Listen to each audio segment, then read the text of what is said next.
Welcome to Critical Rollback, where we are here, and I actually don't have much of a very clever thing to say, but I also don't want to spend too much time on it because this is a very damn it, special right? episode. I started us before I asked you whether you have a line. This is amateur hour. Do you want to start over and I'll try to think of a line? No, I think this works because this is Critical Rollback, Legend of Vox Machina Season 2 teaser trailer, not really, reaction, not really, expectations, yes, recorded in a closet with secret interlopers in both of our apartments. Yeah, your guest is slightly more human than mine. My guest consented to be here. She's just not up at this hour and sleeping 2 rooms over. Yeah, if you hear the occasional thumping of a door and a very mournful wail, there's a feral cat in my apartment. Or a semi-feral cat. She's done it again, folks. She's done it again. He's really upset right now. He was doing fine earlier, but now he's upset. You kidnapped him. If a strange creature lured you into a warm place and then locked you up in a bathroom, wouldn't you be upset? Probably. Especially and he's if I not plotting to take away your balls. Yeah. But also, I did give him a lot of tuna. Anyway, this is not really about my kidnapped feral cat. This is an episode about the teaser trailer, the Red Band teaser trailer for The Legend of Vox Machina Season 2. I'm just saying, sweetheart, if I had a nickel for every time you kidnapped a cat, I'd have 2 nickels, and I think it's 2 nickels and counting. Probably 2 nickels and counting. I can't guarantee that this is going to be the last time I kidnap a cat. I already have plans for kidnapping the other feral cat, but that one I'm pretty sure is exclusively just to get his balls and or her uterus removed. Cool. That other cat does not like. Yet. No. I mean, I'm pretty sure the one who's currently ramshackling your bathroom also doesn't like you so much anymore. No, I mean, he's let me pet him. But he might not like me right now. Anyway, though. We're not here to talk about our catnapping tendencies. So, I feel like pretty much everyone under the sun, including... I was at my family's Hanukkah celebration, and my sister's boyfriend talked to me unsolicited about The Legend of Vox Machina Season 2 trailer. And he did not know that I watched he did not know that I watched Vox Machina. He did not know about your intimate relationship to this franchise? Yeah, he just brought it up unsolicited, and I was like, oh, I know about that because I was a Kickstarter backer. I was like, oh, cool. So you were invested. But yeah, so I think pretty much everyone has watched the trailer, including people outside of just sort of Vox Machina life. Yeah, I think we're mainstream now. Yeah, we're on cool. I guess now we can finally be the hipsters that we were meant to be. But my main thought was just, we don't really need to describe what's in the trailer. You've probably seen the trailer already. Yeah, but what I've done is freeze frame stuff. Yeah. Such as dragons. There's a lot of them. I didn't need to freeze frame those are just on top of my notes. Yeah. Though I do we have anything else there's no critical role, we're between oh my god, we are failing so hard here. What? First of all, Happy New Year, dear listeners. Oh right, Happy New Year. Happy 2023. Yep. This is the first episode Let's leave it at that. The new year. Sure is. And also, arguably more importantly, happy birthday to LULAFIA! Oh right, happy birthday LULAFIA! Our artist, our main podcast artist who we main artist, we have others? Our only podcast artist who does a bunch of work for free because she's a godsend. Who's also just a friend. Yeah, she's also just lovely. She's a lovely person. She is. Yeah, happy birthday, LULAFIA. We love you. Happy birthday 2 weeks from now when you listen to this. Happy belated birthday. Everyone say happy belated birthday to LULAFIA. Say it. Do it. Thank you. Alrighty. Now we can go back to business. Due to this being recorded just barely out of the liminal space that is the time between Christmas and New Year, there hasn't been really anything critical role going on that we need to cover, right? Nothing I can think of. Genuinely, they're on break right now. Yeah, we're in the quiet hours. It's just this. It's this. It's just this. The only thing to talk about is this. Yeah, and it's exciting stuff. Yeah. Yeah, exciting is one way to put it. I mean, like, the trailers are always, they always make you feel, like, really hype, and then, you get a little bit disappointed. But, I will say that it started with a thing that I noticed, which is, like, one of the dragons, I think it's actually Raishan, has I just saw this thing about how, like, dragons, and other dragons in the Comic Conclave have this, but, like, spoon wings, where, like, their wings have, like, these weirdly thin, like, stems where they connect to their back and these really wide wing parts at the ends. I don't really know what you're talking about, but I haven't paid that much attention to the design except for the weird crownish things that Umbrasyl has. Yeah. This might also be Umbrasyl. I wasn't quite paying attention to which dragon is which. It's a little hard to tell. And also they're a little desaturated, which is, whatever. Maybe okay. Mm-hmm. You mean the weird kind of, you mean the special wings, right? The ones that, like, extend all the way to the tail? Yes! The ones that extend all the way to the tail. That is not Raishan. Oh, because we get a next shot of Raishan. I think it might not, but, okay. So we get a shot of Raishan, I think, because she's spewing green fumes, and we've seen the acid spray from, Umbrasyl. Mm-hmm. Her headpiece is different than the one from Umbrasyl. Okay. She doesn't have the special wings, but her wings look fucked up. Yeah, they do. So we start off genuinely with I think probably my favorite design, just based on the trailer, is Umbrasyl. I really like the long special wings. I've heard from a Tumblr post that it's actually better for, like, more surface area for flight. Yeah, we already have a dragon design that has them have hands. Yeah. So they have 6 limbs. 6 limbs. But in general, it's just, like, anything that gets past a certain size, just, like, extend past the rib cage.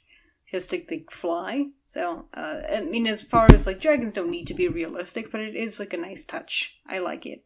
I really like the dragon to wing, like, wing to tail sort of design. I think it looks very natural. Yeah, it's a cool look. And it's also, like, good on them to make sure to differentiate the dragons, because with the lighting in these scenes, they do attack things differently. So, yeah, you are right, this should be Umbrasyl, because we also see Vorogol fucking shit up. Yeah, Vorogol is, like, the most distinct dragon just because, hey, white dragon. But I will admit that I think that, like, the desaturation, especially, maybe it's less of I will, though, say that these dragons look very natural compared to the first dragon that we've seen, Brimscythe? And yeah, that's a big Thoric money shot right here. Okay, yeah.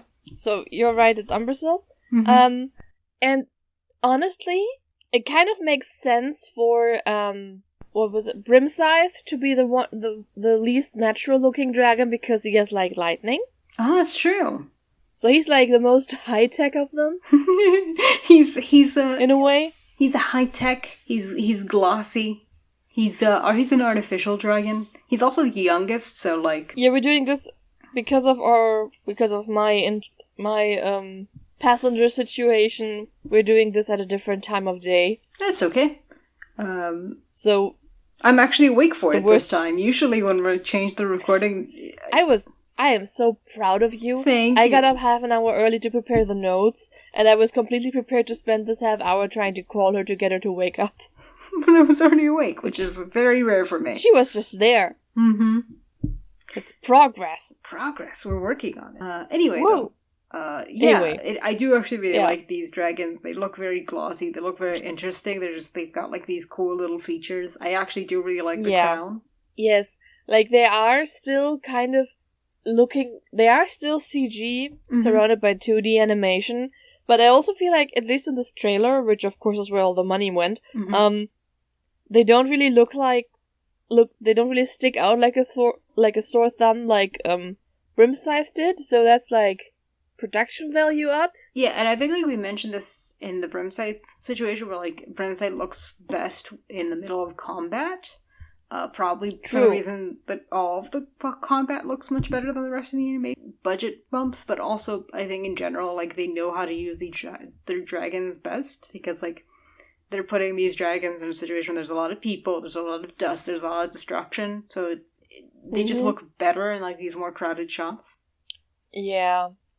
Yeah, and also, like, the one thing we don't have to worry about them is to make the fight scenes look cool. Yeah, the fight scenes look cool. At the end of the day, like, if you have already listened to our 3-part episode all about how we were disappointed by the first season of Legend of Vox Machina until we weren't, the conclusion is basically, oh god, these final fight scenes were so fucking cool. Yeah, they're so delicious. But yeah, that's all I really have to say about the dragons. Do you have anything to say about the dragons? No, but in the sequence, interlocked with that, we get a big red shot that isn't related to the dragons at all, I think. Because besides the shambling, viney monster in the corner, I think this is Raven Mommy. Raven Mommy! Mostly because it's only Vax, looking up at her and there's a battlefield and this might be a Calamity flashback. Yeah, which I honestly suspect... Which Raven Mommy is directly responsible for. Fuck her. If there's going to be a Raven scene, it could either be one of two that I think will be adapted, which is one, they could extend Sunken Tomb more and have him actually talk to her just fully in the Sunken Tomb. Yeah, I think we're going to talk about this when we talk about the episode titles. Mm-hmm. Oh, yeah. Or he could just have a weird temple scene talk to her, but either way, we're gonna see the Raven Mommy. We are. This is Raven Mommy season. Then the trailer goes to have Grog say the Vox Machina fuck shit up, but not in the actual context he said it in the show, even though that context is included in this season. Yeah, which is an odd choice, I think. I did notice that, the dialogue choices for this one were very odd. There's one with Pike where it seems like they cut her off in the middle.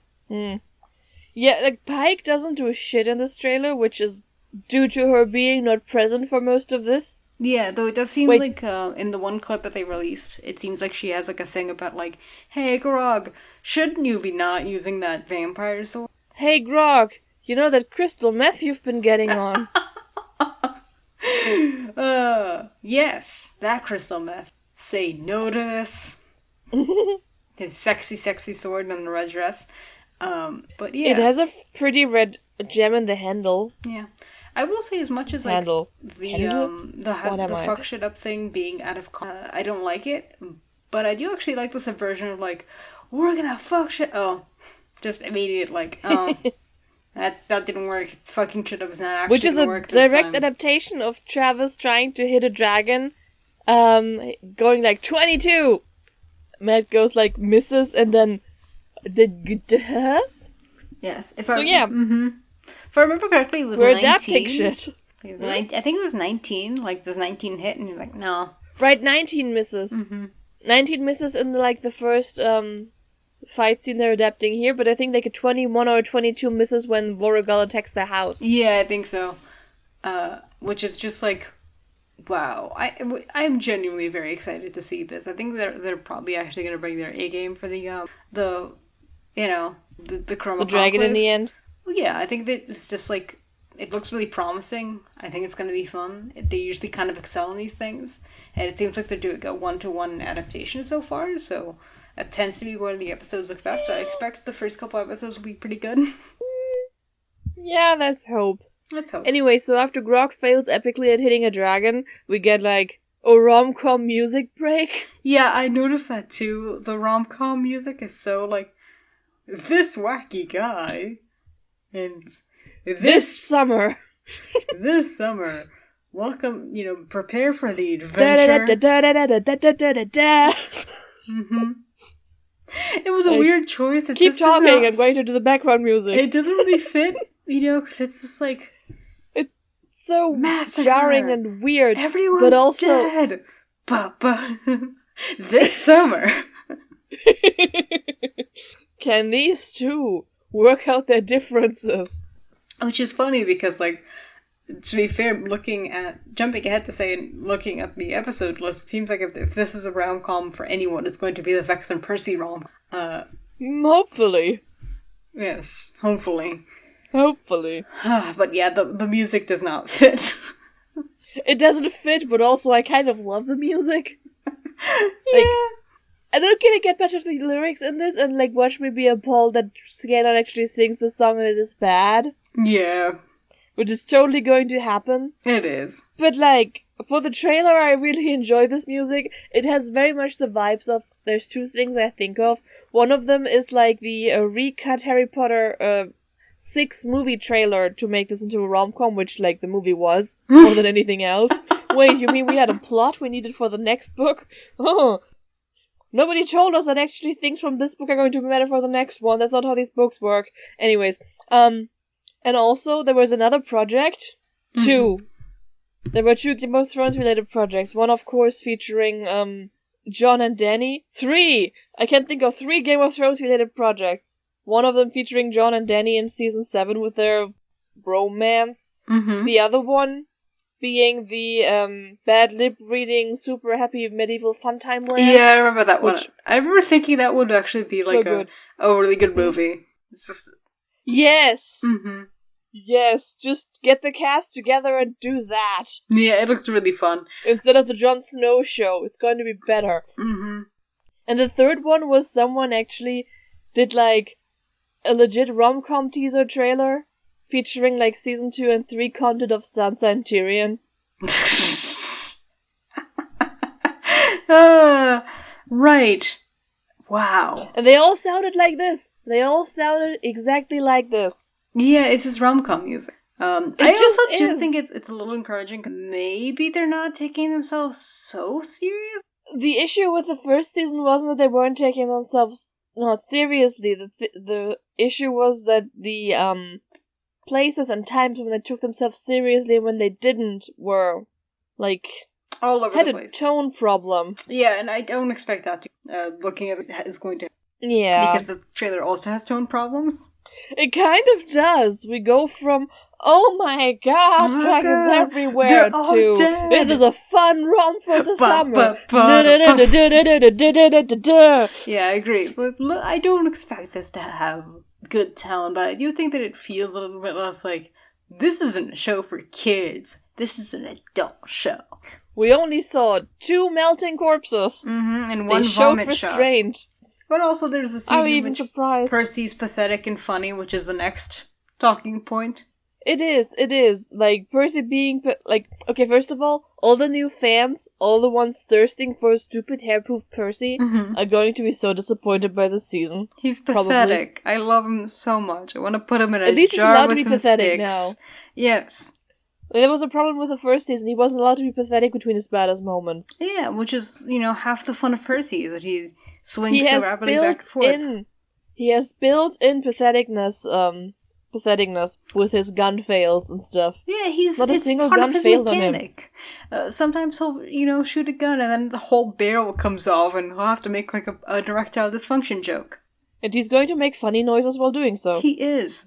So yeah, I really hope this isn't the only Percy joke they have, and this is like why they're I'm really happy that they're letting Percy just be ridiculous, because that was really absent for me. I think part of my huge and big love, my gigantic love for Percy is because he's just so pathetic. He is. He swings so rapidly back and forth from terrifying and an asshole to sweet and pathetic. Yep. We also, they get several shots of Trinket, which, good. You have no excuse not to include Trinket anymore now that you have the Pokeball. And then we get, when they get to the tavern brawl, there's, a shot that I included in the notes. Is this Kern? Is this Kern the Hammer? That's a good question. I really hope it's Kern. Are they just going to speedrun all of Vasselheim? Which is fine with me. They could include. They kind of have to. If you have to include it in some other thing and just make it actually Kern is involved with. I understand why you'd need to because they're also going to have Zara and Cassia, and I don't anticipate that they'll do the full Trial of the Take run. I mean, we've seen scenes from the Trial of the Take run in different contexts in the flashback in the first season. Yeah. So certain things I'm happy are included regardless of whether they have to change the adaptation to make it fit. I think Kern is one of those things where if we get a Kern, I'm going to be very excited regardless of how they squeeze him in, because that's Grog's original boyfriend, you guys.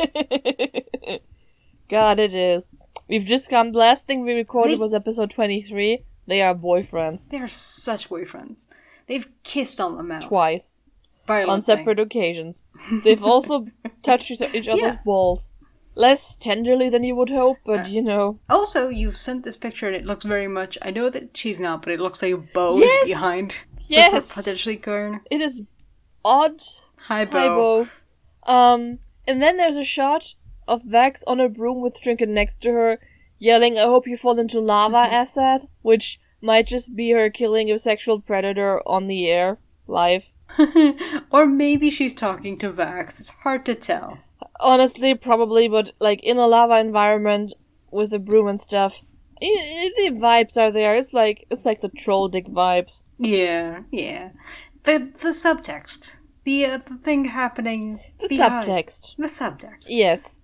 Are they going to have that character? I do not. Who's going to voice him? Is Troy Baker going to voice him? I think at best there's going to be like maybe like some kind of dragon point that gets like shoved into acid immediately, and then like they just Vex gets the broom. I do wonder where the broom is going to come from. I don't think it's going to come from a what's his face character. We don't really have to say the name, do we? No, we do not. Yeah, it's going to be fun, but we're going to get the broom. But we'll have words about the broom when we cover the episode order. Big words, big words. But I do hope that it's going to be done better now to adapt it. I don't have high hopes, but hey. Like, that's the plus point of this guy being who he is. Yeah. They kind of have to change it. You kind of don't have to not include him, so you kind of don't get to do the Broomgate in its full atrociousness. Yeah, unless they somehow change it to make it exciting. That is going to be hard with the runtime they have. It's going to be hard, but my hopes is that they just kind of have to change it by nature, and like, to be honest with you, that's one of the few changes that I might. Oh yeah, no, they might just have to reduce it to the aspect of, Vex just died. They're fighting a flying thing, and now she's stealing a flying broom. Yeah. Okay. That's a loss also, by the way, with the way they've done the Briarwoods arc. There's like Vex always wanted to fly. True. We didn't get the carpet loss. We didn't get Vex always wanting to fly. She didn't even get a scene. Did she get a scene on the airship? I don't think so. Well. Oh, in the original campaign? No. In the episode 1. No, I don't think so. I mean, they can make the very reasonable point that you kind of need to have a method to fly to fight these dragons, and you do. You do. But Vex also just likes to fly, and I like it. I like that she likes to fly. Yes, it's her thing. So then we have like a big mommy voice who's telling them all about the plot, and I can't figure out who this is supposed to be. Like with the Sphinx-ish stuff, the context, and the mask, it could be Ayun, I suppose, who's showing up here and not in the basement of the Durolos, where she was, kind of responsible for them getting slaughtered. I'm going to... yeah. Might just be the Sphinx. The Sphinxes were actually very, very towards with the information about the stuff. All things considered, way more towards, forward, open, direct, transparent. I have a wild shot, by the way. I don't think this is gonna be it. Yeah. Huntmaster Vanessa. She could be Huntmaster not a mask. Vanessa. Yeah, that's true. She's not a mask, she's not a goddess, and she wouldn't be talking directly to Pike.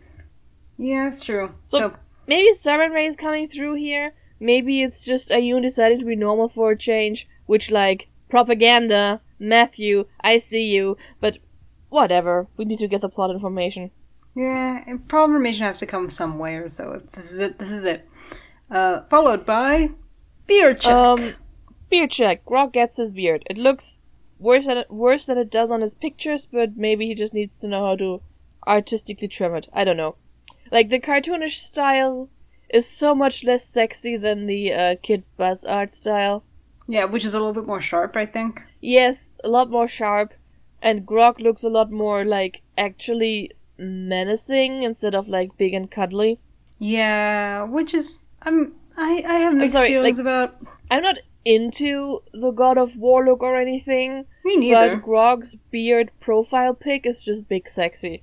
It is big sexy. And this one is just like funny cuddly. Like, which fine. Travis Willingham just looks... Yeah. Nobody in this show is really sexy. I don't even think Vex is particularly sexy. Not yet, at least. Not yet, at least. But yeah, I don't know.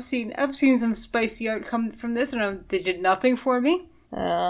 And neither does Grog. Grog does not look particularly sexy with a beard, but I do think he looks better with it. I'm not sure about that. Like, I mean, in the campaign he does. In this, I'm not sure if he does, but we might just get used to it. Yeah, I feel like probably that's most likely. It's just gonna eventually just stop mattering to us. Yeah. Anyways, moving on. Next weird one-frame shot. We see Scanlan on a stage with what's probably going to be Dr. Dross performing troupe. Mm-hmm. And next to him is a pink-haired gnome who has Ashley Birch's haircut and kind of face. Yeah, which, I do wonder how, like, because we don't have a that good of a description of what Katie looks like, so it's harder to tell, like, what character. It's not like Matt came out and was like, she looks like you, but it certainly is going to be much more awkward if Scanlan tries to hit on this particular version of Kaylee, because, like, wow, they do really have kind of the same face, huh? Yeah, they kind of look very similar. So it's going to be weird because it's very, very immediately obvious that they're related. Sure, yeah. I mean, it was always going to be. This is a feature, not a bug. Yeah, that's true. Honestly, Scanlan being so self-absorbed that he fails to notice that the teenage girl he's hitting on actually looks like him is like, on point. Feature, not a bug, like you said. Yes, I'm just happy she's included, even though I'm not sure if I dig the pink hair, or it might just be pink in the lighting, it might actually be blonde or something. Yeah, it's just not dark hair. Yeah. Then we get, just please let her be voiced by Ashley. Please let her be voiced by Ashley Birch. Please. Please, please. Please tell me you proactively pulled the let's just have Ashley record scratch for this stunt you did with Grey Delisle. Which, like... Not Delisle. What's her current name? I forgot. Grey Griffin? Yes, Grey Griffin. Technically easier to remember, but like I've been reading this name since I was like a tween. So hey, yeah, me too. Grey Griffin, where they pulled that stunt. Yeah. Do this with. I hope you have done this with Ashley Birch. Please. And we have shots of the sunken tomb. We do. A Kiki Nazara, which, yay, there's Zara. We do this already because we looked at the voice actors list, but still exciting. And also because seconds later we actually see them close up, but you see a shot of Keyleth and Zara from the back parting the lake to get to the sunken tomb. Followed by a beholder, which we know is in the sunken tomb. We see red tentacles coming from the ceiling, and then they debate the logistics of fucking it up, pissing it off that way. The two things they do. Pissing people off and fucking shit up. Yes. We get a weird shot of Scanlan ice skating on Scanlan's foot, as in Bigby's foot, hand, whatever. That's going to be weird. Okay. Once again, the fact that it's Scanlan's hand or Scanlan's foot's going to be weird. But yes. Giving too much credit. Yeah, and we have Pike being out of character. Yeah, she's like... This is where, of course, they're doing her a bit of a disservice by default, because she was only present for half of these events. Yeah. Covered in this season. They have to kind of backfill her in, and the problem is that, like, the people who are backfilling Pike and don't remember Pike all that well, which is like 90% of just cast and crew don't really remember Pike all that well. Which is like 90% of just cast and crew don't really remember Pike all that well. Pike could have been at the table being herself, and people would just like kind of fail to notice the way she actually is. Yeah, it's genuinely incredible. It's like an aura of this, like, she's just like, no matter what she does, like, it's just you like 90% of people seem to just like absorb her as like this angelic form, which is almost a superpower. Yeah, it's amazing.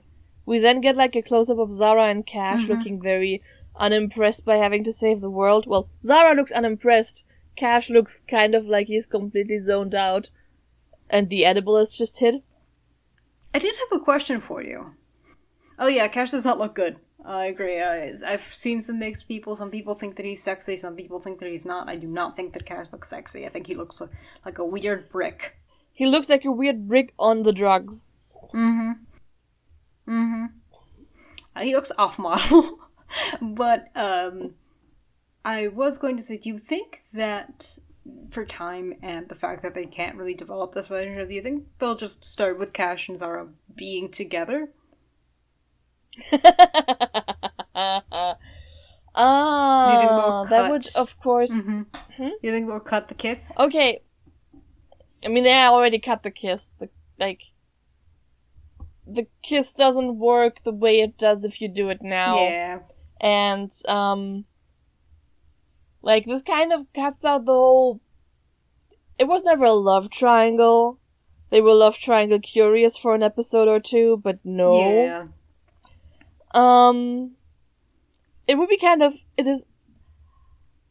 I think it sends the wrong message to cut out this romantic entanglement and then play up Kira's crush on Vex. Yeah, I agree.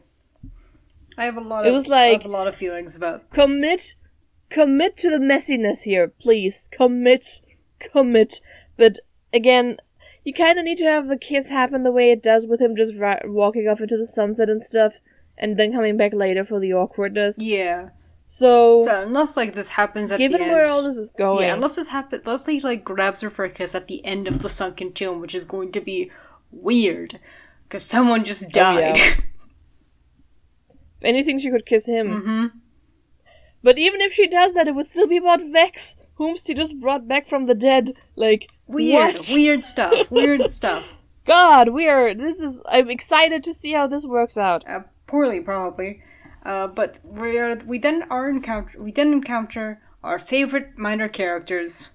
Yes! The thing I was most excited about being adapted for this faithfully, apparently. Yes.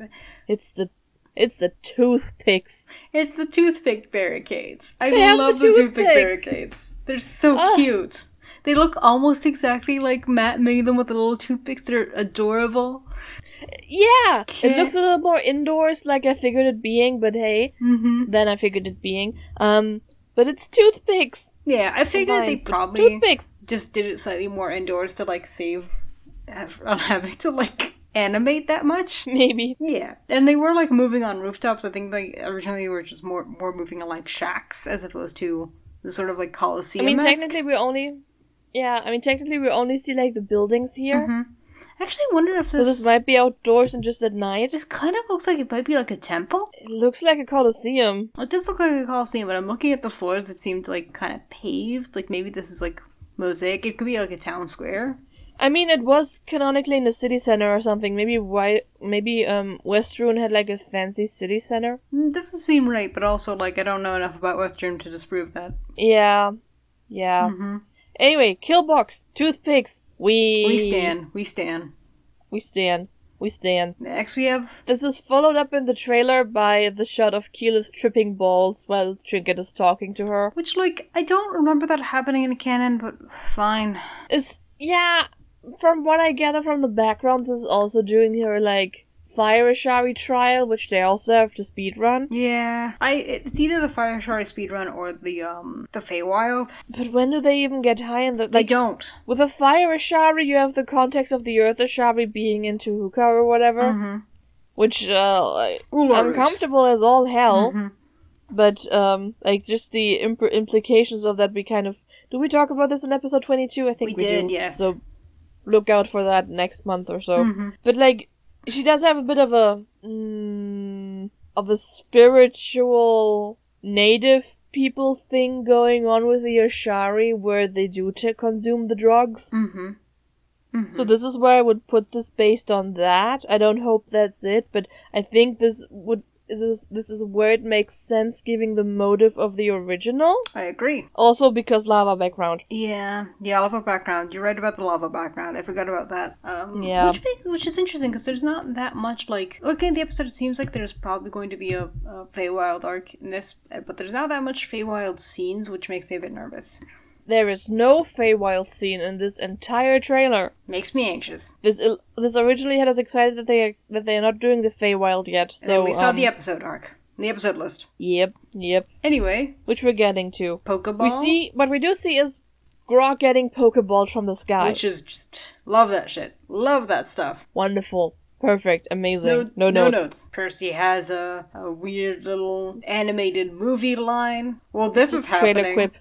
Trailer quips. Yeah, then we get a grab Destiny by the balls because this is the tone. We're still doing this tone. Whatever. Gotta have one. And then we get this is not for kids.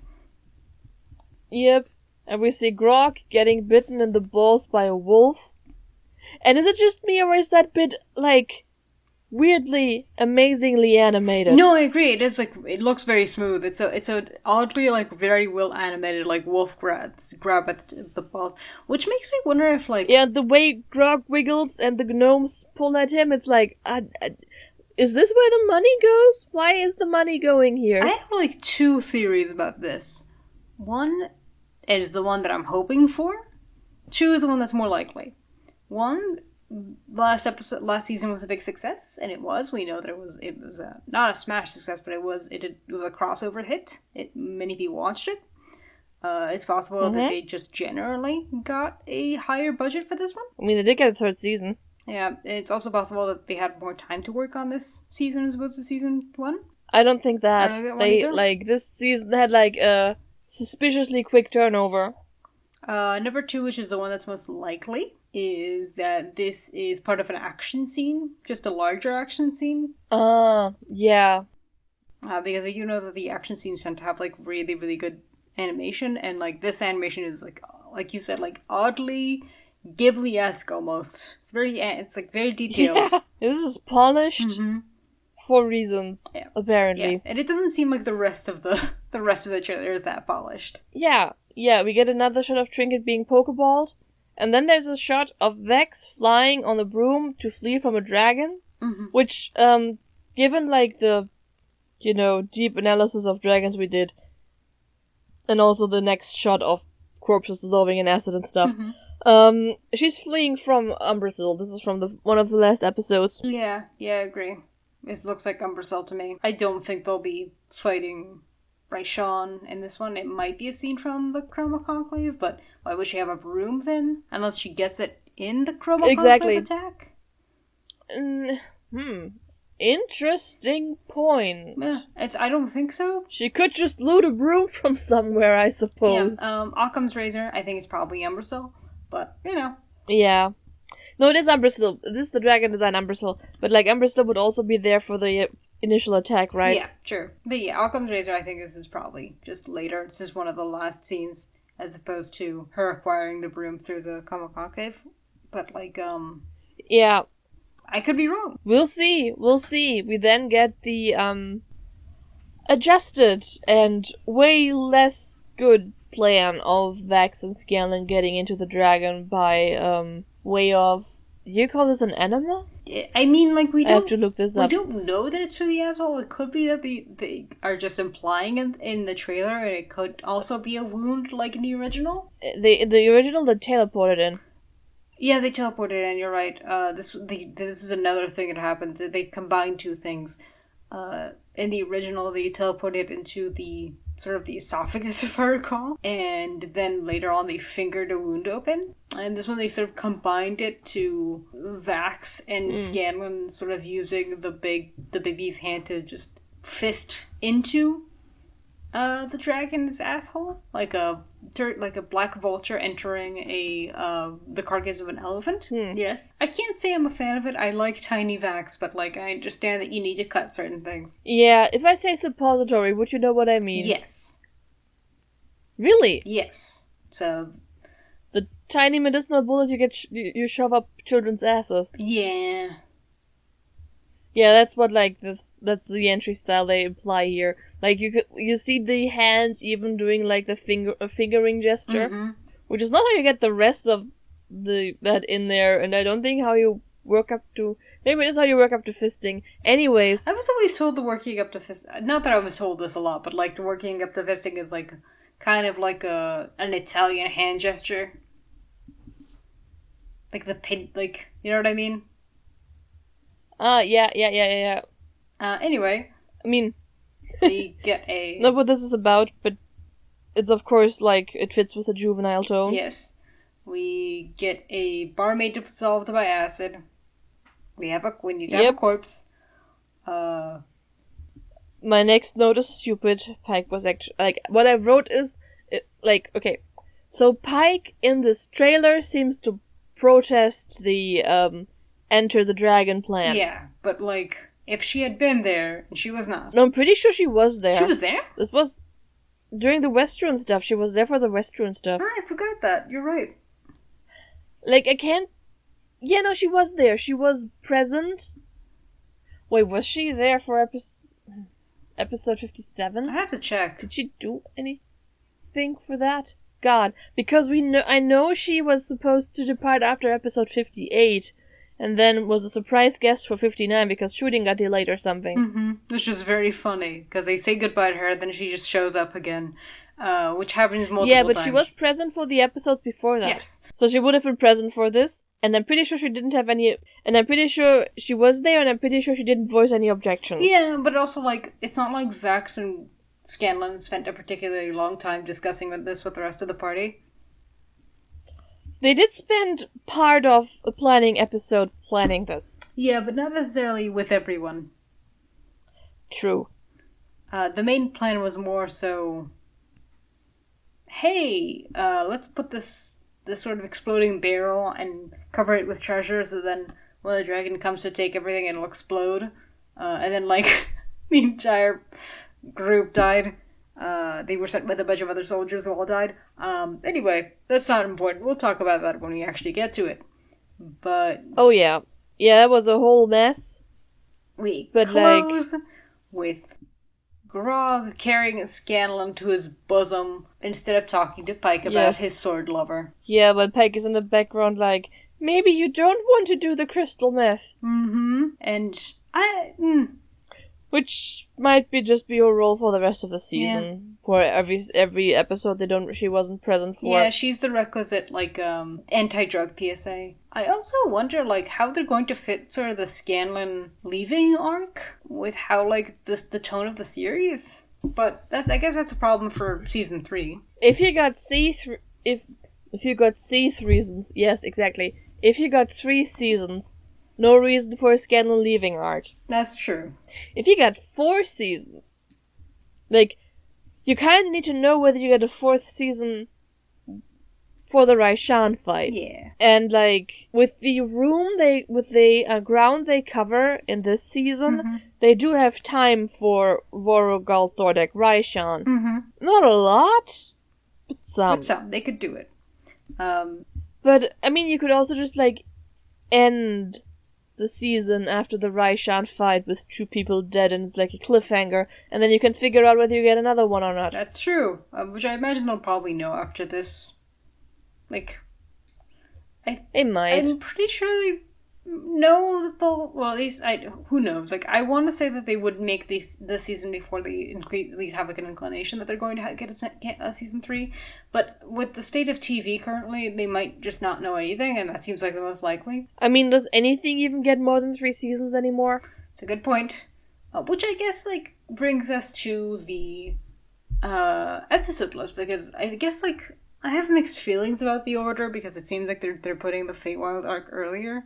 And in the sense of, like, them not knowing... No, but we just go through them one by one. Yeah, let's go through them. So, episode 1... So we start with... Take us through the episodes.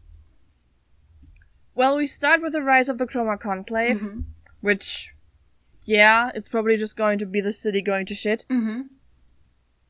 They don't really have the emotional connection to their keep in this that they did in the original, so no need to waste time on those scenes. Uh-huh. Then the Trials of Vasselheim, which is, I believe... Which, sure sounds like a speed run. Of Trials of the Take, yeah. Yeah.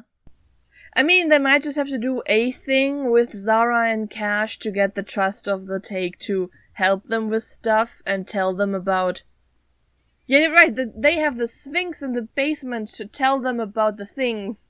So they might have to do a thing to get access to that thing, and that's the Trials. Yeah, that feels like very much a premise for like a Monster of the Week type episode, of just like, we have to do a thing to get the thing to do the thing. And then we go do more things in the Sunken Tomb.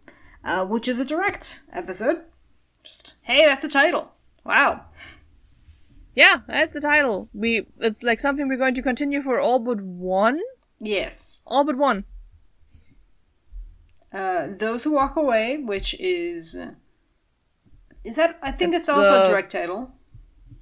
It is. That's the episode after Vex's death, that Vex spends not talking to anyone, and sort of making her death about him. Oh, we'll get there big when time. We get there on the podcast. We'll see how it's adapted.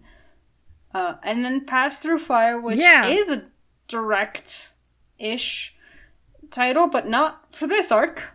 For a much later arc. No, that's later. Yeah, which confused me to no end when I saw this for the first time.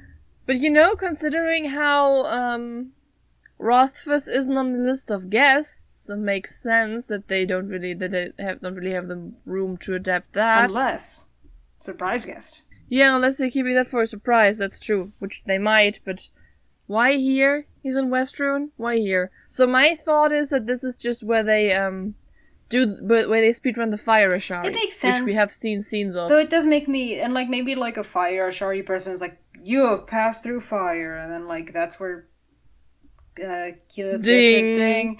But like, that seems kind of disappointing.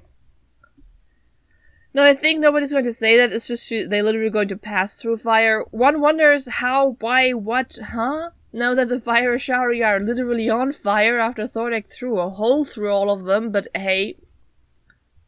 Yeah. Whatever. Speedrunning this bitch. The next thing is the one thing that we can't really place, because Into Rhyme Cleft kind of sounds like they're doing the dragon entering plan, but for Rhyme Thing. And that's not what's going to be happening here. No, unless this is like them going through Draconia for some reason, and they call like the... Why? That's a good point. I don't know. They won't. They wouldn't. My theory is that this is just the other Sphinx episode. You think this is the... Oh, maybe. Or that's probably the best option. Like, the Rhyme Cleft is just the weird space-time warp thingy they go in to collect the password, and then get the other vestiges pointed out to them. Yeah, that makes sense. That's probably the best case and scenario. then we go into the episodes that make us the most nervous, because what are the Fey Realm and the Echo Tree doing here? Yeah, they should be much later. Oh no. So much later. Uh-oh. What is going on? Oh dear. I mean, I have said before that it's maybe not the worst choice to put all the Vex-ish, Centrish-ish places into the first half of the season. We get her death and we get her Feywild stuff. Yeah, I guess it depends on like how much effort are you putting into it, because like it's very much a thing where like you get back what you put in. Like, if you are going to actually make Vex's death about her and make a full arc out of it, yes, I could see this being done very well, to great effect, maybe even better than it was in the original. But if you're going to kind of half-ass it in the middle, it's going to be really, really bad. So yeah, I think that, like, I can see this being done well. I'm nervous about it. It scares me. I have no sleep. I lose sleep about it. Though I will say that, like, because we don't know if we'll get a season 3. I suspect we will, but who can say? I am glad. I would rather get, We get a season 3. We get a season 3. We know for a fact? Season 3 is there for a fact, yes. It's season 4 where the problems with Scanner leaving would crop up. Yeah, okay, so never mind. Season 3 has an IMDb page. Okay, good. Because I was going to say I would rather get the Feywild arc early than not at all. But I would rather wait for it and have it be done well than have it be rushed, which is my fear. Yeah, they also have to shove so much into these 2 episodes. Yeah, which I guess like I'm mostly just glad that it is 2 episodes, because you could have theoretically shoved it into 1 episode and it would have been a fucking mess. Yeah, so, like, I think they're just going to focus on general weirdness. Mm-hmm. Then Garmelie needs to be there, kind of. Yeah, he might be in there, but probably not very much. Maybe he's going to be just, Artagan with no obfuscation. I think they're going to have the obfuscation, and it's just going to be like a funny background event with less focus on it. Which is fine. They are going to have the titling in there. They're going to have the titling in there, or I fucking kill them.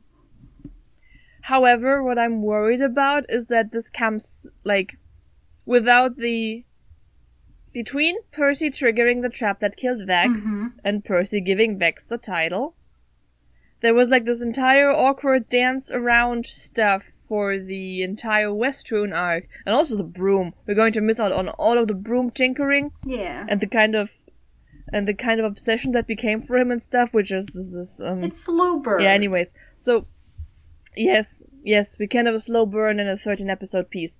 12-episode piece. Yes. That's fine. I am okay with that. Yeah, but I know what you're going for, and I am also worried that it just comes off as like retribution. Like, I killed you, you get a title, sorry. Yeah. I think those are reparations. Reparations, yes. Sorry. Yeah. Yeah, so, and also just, okay, so we're just going to sit on My Heart Is Someone Else's. For how long? A long time, and also it feels like it's a bit early to, like, Vex. Yes! Vex, it's been 2 days. Are you seriously going to, like, dedicate your heart to this guy? I know I love him too, but, like, come on.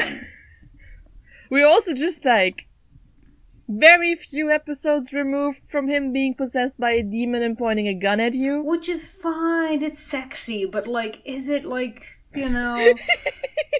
It's fine and sexy and okay if you want to shove him up against the wall and fuck him. Mm-hmm. Dedicating your entire rest of your life to him, maybe a little bit early. Yeah, and unfortunately we do have to move forward from this, but, like, this is sort of the main thing that we're most worried about. It's just, like...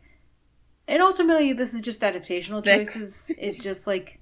Well, yeah, but Persalia in particular, like, I think that, like, unfortunately, Persalia is just one of those things that, like, matches its medium so well because it really thrives in the small moments. Yeah, like, literally the only way you could do this accurately was if this were, like, shonen anime and every season gets, like, 26 to 52 episodes. Which they were never going to do because even shonen anime doesn't do that anymore. Yes, and it's for the best. The seasonal model is better, there's less turnover, and the animators actually are allowed to breathe now. Mm-hmm. The story can actually be adapted. We don't need endless filler arcs anymore. No more curry of lives for you. It's fine. But still, if you actually got 52 episode seasons of a shonen anime where you don't do the filler or use the filler to actually further the relationships, which somehow none of the ones I watched ever did, that would be the way to adapt this? It would be. But that's not what they're doing. That is not what they're doing, not what they're getting. I mean, in return, like, these animators are probably treated better than the ones that are producing shonen anime. That's true. We can hope. And it also looks a little more polished. Mm-hmm. Than, like, I mean, I'm always talking about Naruto in this. It's the subtext of our conversations. You're always kind of talking about Naruto, and I'm always kind of talking about Homestuck. Yes, that is the truth. Mm-hmm. Anyways, so we move from here to, like, pretty straightforward. A test of pride would be when they fight the sword, right? Oh yeah, for sure. I think that's definitely what that's going to be. This is, going back to a previous point, this is going to juxtapose so well. My heart is someone else's. He's over there, staring down the next demon, being like, I'm a better bitch than you. I do love the I'm a better bitch than you stare down, though. Just like Percy and a sword. Cool and normal. Hissing at Healthy each other guy. like two cats. It is one of his best moments, but also Jesus fucking Christ. Jesus Christ, Percy. But then it's just straight up, it's the kill box. Everybody loves the kill box. Toothpicks! Yay! I'm just imagining a kill box walking into the crowd, like the studio audience goes wild. Everybody loves the kill box. So much so that Matt did a special commentary episode of it. You remember when Periscope was a thing? Yeah, I remember when Periscope was a thing. Yeah, everybody. Yeah, so Killbox. Woo. Followed by the belly of the beast, which, sure, that's exactly what we're going to be dealing with. The belly of the beast. This is assuming they get that far, which they might. Yeah, I don't know how you're going to get through the large intestine, but good luck. Maybe dragons have an exceptionally short digestive tract? Oh, maybe. That would be sure. And then followed by the Hope Devourer, which, I don't need to tell you much about. We know who the Hope Devourer is. Which makes you think, do you think... You could be a Hope Devourer for just, I think, $2 a month? Yeah! Yes, you can. On our Patreon, where we very originally named the tiers after the dragons. Yes, it's great, actually. You can be a Hope Devourer, you can be a Disease Deceiver. Oh yeah, then we're going to toast to your health every episode and say your name. Yes. If you pay enough, you can even be a... What is your Monster Ord's title? Jewel of the something city? Yes. Which I think is one of the higher ranks, or maybe the highest. It's the highest, because Jamon Sword is the one dragon still standing at the end. Yeah, and we love them. We love Jamon Sword. They're our friend, and we love them. God damn it. Where am I? I want to see my tears. Where can I see the tears? It does remind me, though, like, you think... Because, like, the hope... I think the thing is about the dragon titles is that they're definitely not made by the dragons, as far as I can tell. But some of them are, like, Disease Deceiver. Yeah, makes sense. Why would you give yourself... This is, like, a very cool and badass title, but why would you give yourself this title? Yeah, which is why I'm like, I feel like people tend to give these to dragons, other than dragons being given them themselves. You know, the Disease Deceiver, the Frigid Doom. But, like, Raishan, get some PR work done. Why would you go with this one? Good question. It's not a great one. Have you considered, what about the Decrepit? No, that Decrepit's bad. What about... The Desolate Deceiver. That's better, isn't it? Why Deceiver, even? Like, is kind of giving the game away. The Desolate... What about going with some alliteration with Raishan? Like, the Ravenous... The Ravenous Ravager? The Ravenous Ravager. You know, the Ravenous Ravager Raishan. Why Disease Deceiver? Even though Disease Deceiver is actually the better one of the titles. Other than that, it's the Frigid Doom, and, but again, the thing... The Frigid Doom is just my hallway. The Frigid Doom is what happens when you leave, like, a pizza in the freezer too long, and it gets, like, frostbite. The Frigid Doom is what a dissatisfied Fisher calls his wife. No, okay, we're going with that one. That's our opinion for this episode. No, that's actually, like, a quote I never put into a fanfiction I never wrote. But yeah, the Hope Devourer to me is so interesting because it's like, it's so abstract. Soul of the Jeweled City.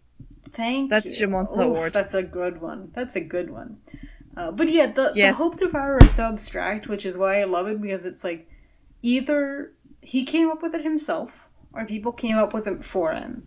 And that means they were like... I think he came up with it himself. Look at him. He's in his emo face. He's such an emo face. So, like, I imagine, like, him kind of, like, sitting in his bedroom, rotting in his bed, and being like, the Hope Devourer. Yes. Like, have you devoured much hope lately? Shut up. Yeah, the Hope Devourer is very funny. It's better than the Iron Storm, which just sounds like a Nazi party. The Iron Storm sounds like a Nazi party, and also sounds like probably an alt-right affiliated rock band. Like a metal band. Like a Nazi party's music group. Yes, exactly. It's the band that plays on all of the conventions.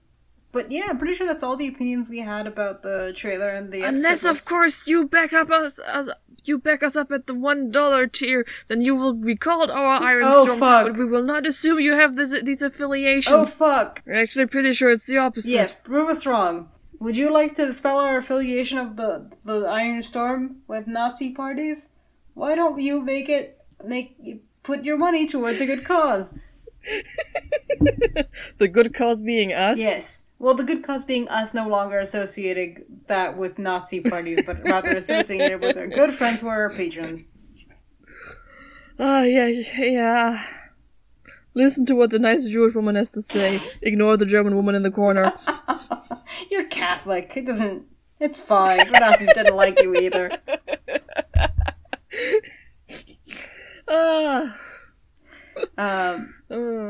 Anyway, I think it's all I'm technically in the poem, you're right. So I think we're basically done, I think. Is there any other opinions that we want to close This out is with? rambling. Yes. We are rambling and giggling, so we are done here. Do we have expectations for this season? Actually, no. No, this is genuinely, like, I'm terrified. I have no idea what's gonna happen. Our biggest hope is damage control. Our biggest hope is that, like, somehow damage control backs around so far that it just becomes good again, and hopefully they'll just follow the script as much as possible this time. I'm cautiously optimistic as always, but, you know, I expect to... Our biggest hope is Laura Bailey writing an episode. Yeah. I expect to like some episodes and dislike some episodes and generally come out of this with very mixed feelings. I expect this to be a lot more mixed than the first season was, which started off like bad, got okay, got very bad, and then why is this good? Yeah, I expect this to be good. What? What? Maybe good again? Huh? Bad. Good. Bad. This one's going to be one bumpy ride. It's gonna be a bumpy ride. Instead of one big valley, which is technically an improvement. Yeah. So you probably can anticipate Presumably. another 3-parter coming about this in a year's time. Yeah, I mean, to be fair, like, having that content done is doing wonders for our workload. Yes. But yeah, I think, So, is there anything else we want gonna to say? keep us in episode. It's my one expectation for this season of Legend of Vox Machina is that it's going to keep the two of us in content. Wow, such low expectations. Do we need to have an opinion before we close today? I think that was also the opinion. Okay. I'll take it. Our opinion is that one way or another, there'll be content coming out of this. We've been Bal and Jana. Thank you very much for our patrons. Thank you to LULAFIA for the artwork. Thank you to LULAFIA, and also happy birthday, LULAFIA. Happy birthday again, LULAFIA. Thank you to Current Sun for the use of our song. For letting us use his song. Yes, that's right. That way around. His song for the intro and outro. Thank you to our patrons. Thank you, and ignore all the shit we've been talking about the titles we've also given you. Thank you to our dear listeners. We love you very much. Thank you to the interlopers in our bathrooms for behaving. Mostly. Mostly. We'll see you all next time with a regular-ass episode. We will. That was recorded last year, because time is an illusion. Yeah, we're back in the time loop again. Yay! Vortex time. We did it! Yay. We did it! Bookends! It's how we ended and started the last year, too. Woo!